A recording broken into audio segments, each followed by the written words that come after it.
नमस्कार, मैं Pankaj Shukla, good morning Bharat से और इस वक़्त हम बैठे हैं सीनियर एडवोकेट रितेश राय जी के साथ और चूँकि हम लोग प्रयागराज से हैं, तो हमारे लिए माघ मेला हो या कुंभ का मेला हो, एक विशेष महत्व रखता है और इस बार माघ मेले में जैसा कि शंकराचार्य जी का लेकर के कुछ प्रशासनिक अधिकारियों से मतभेद हुआ, जिसको लेकर के विवाद हुआ। तो हम राय साहब से जानना चाहेंगे कि इस विषय पे उनके क्या विचार हैं, क्या कहना चाहेंगे शंकराचार्य जी के मतभेद को लेकर के? ऐसा नमस्कार।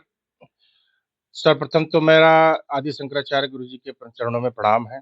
और इस प्रयागराज के माघ मेला प्रशासन ने जो भी यह कार्रवाई की या जो भी ये घटना दुर्घटना जाने अनजाने में उनसे हुआ है, तो मेरा तो आग्रह आदि शंकराचार्य जी से है कि इन सभी को क्षमा करें, क्षमा करके आगे बढ़ें। क्योंकि मैं निरंतर 2-3 दिनों से जो है हर टीवी चैनलों पर इसका डिबेट देख रहा हूँ। इससे सनातन की छवि को कहीं न कहीं धूमिल किया जा रहा है। डिबेट का विषय यह नहीं है।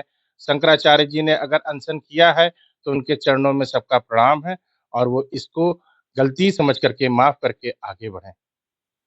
अच्छा भाई साहब, एक सवाल और था कि जैसे कि आप देख रहे हैं शंकराचार्य जी जैसे अभी कुछ दिन पहले उन्होंने बाबर का बेटा हुमायूं बोला था योगी जी को और अभी शायद आज उन्होंने कंस से तुलना कर दिया उनका। तो क्या उनका इस तरह का बयान देना उचित है एक संत के हिसाब से?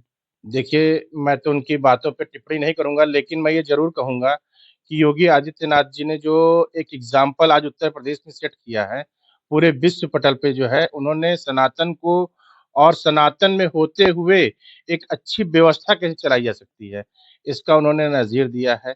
तो मैं तो ये कहूँगा कि आज जो भी ये प्रशासन से गलती हुई, इसका कहीं भी योगी जी कहीं समर्थन नहीं कर रहे हैं। चूँकि पिछली बार भी मेला में थोड़ा-सा कुछ मिसमैनेजमेंट हो गया था, जिससे काफ़ी परेशानी हुई थी। जहाँ 1.5 करोड़ 2 करोड़ लोगों को नहाना रहता है, उस मेले में उस तरह की व्यवस्था को मैनेज करना, जहाँ जन-सैलाब रहता है, प्रशासन के लिए भी बहुत बड़ी चुनौती रहती है, क्योंकि उन्हें मालूम है कि ये सरकार माननीय योगी आदित्यनाथ जी की है, जो त्वरित कार्रवाई करती है। तो प्रशासन के अपने हाथ-पैर फूले रहते हैं कि जाने-अनजाने में कोई गलती होगी, तो हम पर बहुत बड़ी गाज गिर सकती है।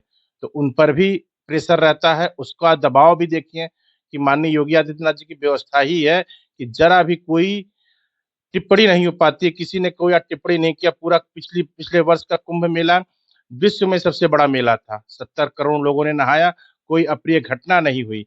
उसको माननीय योगी आदित्यनाथ जी को भी बहुत साधुवाद है और वो सभी सनातन धर्मी जो लोग आए, स्नान किए और इतना अच्छा सबने परिचय दिया, उसको भी प्रयागराज वासियों को भी, हर प्रयागराज वासी के घर में 4-4, 6-6 लोग घर के अंदर रहते थे, सबने हृदय से लिया। तो माघ मेला की अस्मिता को बचाने के लिए मेरा यह आग्रह है आदि शंकराचार्य जी से कि इसे समाप्त करें, सभी छोटों को आशीर्वाद देकर के माफ़ करें। अच्छा एक मतलब अब देखिए जैसा कि विवाद चरम पर है, तो ऐसा क्या उपाय आपके हिसाब से निकलना चाहिए कि जिससे प्रयागराज की भी अस्मिता बनी रहे और माघ मेले की भी जो महिमा है वो बनी रहे और संतों का भी मान रहे और प्रयागराज की भी महिमा बनी रहे? ऐसा क्या देखिए, उपाय ये है? प्रयागराज का माघ मेला हो या कुंभ का मेला हो, ये सब अमृत स्नान कहा जाता है। इसलिए कहा जाता है क्योंकि यहाँ ये शंकराचार्य जी जैसे बड़े-बड़े महंत आते हैं, उनका स्नान होता है। उनके स्नान के बाद ही हम लोग अमृत स्नान करते हैं। तो इसको तो संतों का ही स्नान कहा जाता है। संतों से ही अमृत निकलता है, उसी अमृत का स्नान हम लोग करते हैं। पूरे प्रयागराज वासियों की तरफ से, सभी की तरफ से आग्रह है कि शंकराचार्य जी का कद इतना बड़ा है कि उनके कद पे कोई क्वेश्चन उठा ही नहीं सकता है। तो वो अपने कद को देखते हुए सभी छोटे जनों को माफ़ करें, चाहे वो प्रशासनिक अधिकारी हो या किसी से गलती हुई हो, उसे माफ़ करके इस मेले की महिमा को बनाए रखें। और प्रयागराज में माघ मेला उनसे उन जैसे बड़े पूजनीय महंतों से है। आज जो लाइव डिबेट चल रहे हैं, उससे कहीं न कहीं प्रयागराज और संतों की छवि धूमिल हो रही है। तो मेरा कभी यह विचार रहता है, मेरा तो यह आग्रह है कि आप समाप्त करें, सबको आशीर्वाद दें और निरंतर मेला ऐसे चलता ही रहे। बहुत-बहुत धन्यवाद राय साहब अपने विचार व्यक्त करने के लिए और आगे भी जुड़े रहिए गुड मॉर्निंग भारत से, आगे के समाचार के लिए।